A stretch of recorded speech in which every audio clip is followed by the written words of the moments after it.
churches in the last 3 months than you can shake a stick at. I mean, I've been to so many churches.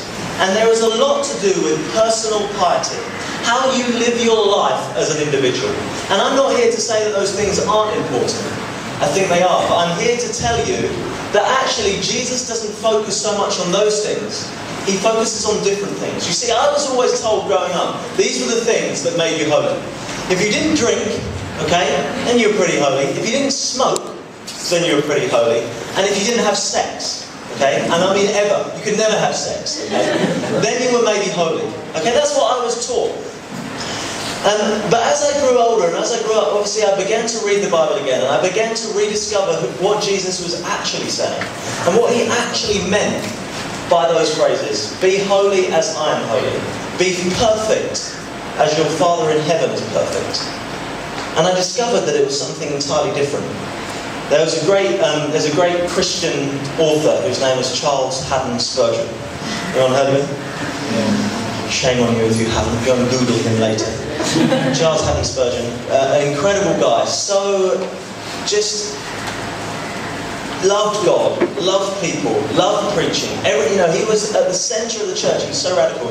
And he got up one Sunday and he said, some of you have been talking about smoking, he said. Let me tell you, there are 10 commandments, he said.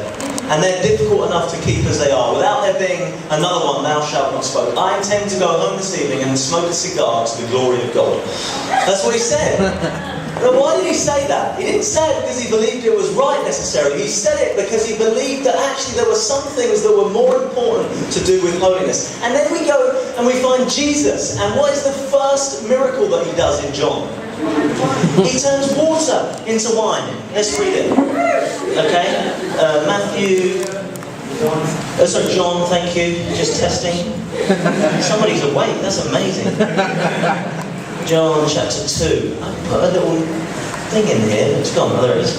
John chapter 2. Jesus changes water into wine. It says this. On the third day, a wedding took place at Cana in Galilee. Jesus' mother was there. And Jesus and his disciples had also been invited to the wedding. When the wine was gone, they had already drunk a lot of wine. It was gone. Jesus' mother said to him, they have no more wine. Dear woman, why do you involve me, said Jesus. My time has not yet come.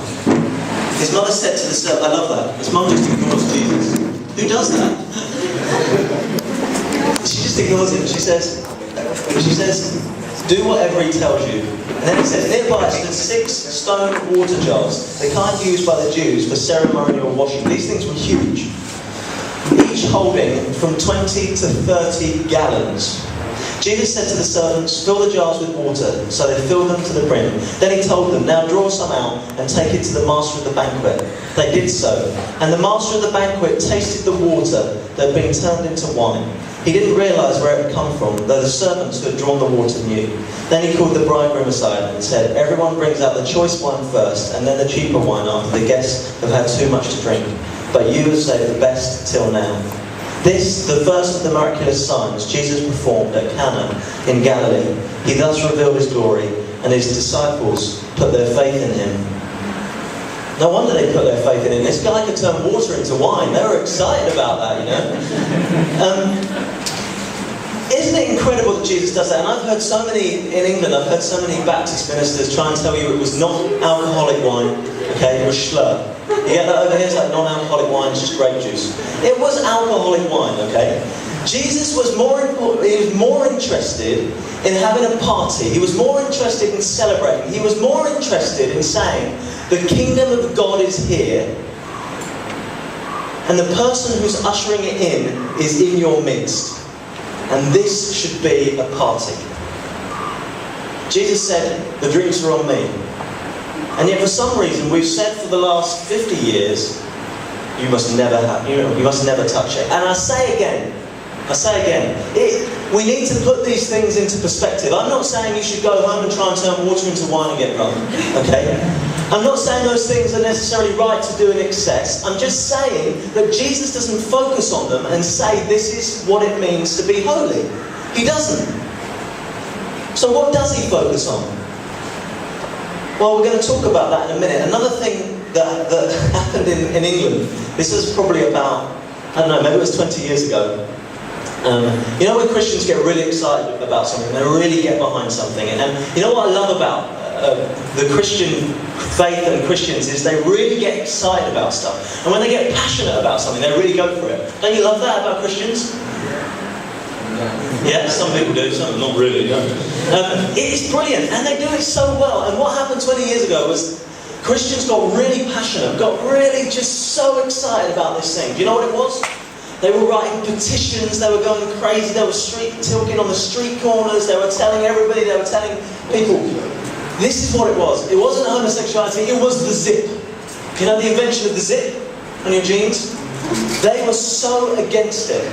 They did everything to make sure the zip was not invented. They spent hours, they spent days, they spent weeks writing these petitions about a zip. Why? Because they said, well, if there's a zip, then you can get your trousers off too quickly. They didn't want that to happen. Now, I don't know about you, but I kind of think there must be things that are more important to focus on. Yeah? You know, there are more people living in poverty than there are that are wealth. There are more people in the world that were living on less than $1 a day than there were that weren't. Millions of people starving. Millions of people trafficked every year. What do we focus on? What things do we give our time to? What is it that makes us different as Christians? I don't know what you focus on here, but maybe you're focusing on the wrong thing. I know that we have been in the UK for so long, and we need to rechange our focus. You see, what holiness means is this. It means to be different. Holiness means to be different. Some people have said it means to be set apart. What is it that's going to make us different as Christians? What is it that people are going to say about us? Do we really want people to say, yeah, Christians, they're the ones that don't go to parties. You know, Christians, they're the ones, yeah, we know them because they don't smoke, they don't drink, and they wear cardigans. Do we want people to say that? Do we? No. We want to be known for being different, but what is our difference going to be? You see, sometimes what we've done actually is we've thought in order to be different, we have to be away from everybody else.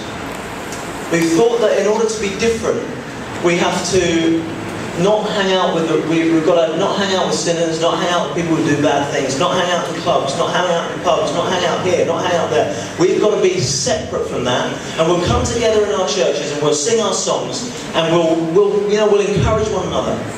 Let me tell you, I went to a church in Amsterdam. Anyone been to Amsterdam? In Holland? Crazy place, absolutely crazy. And I went there and it was winter.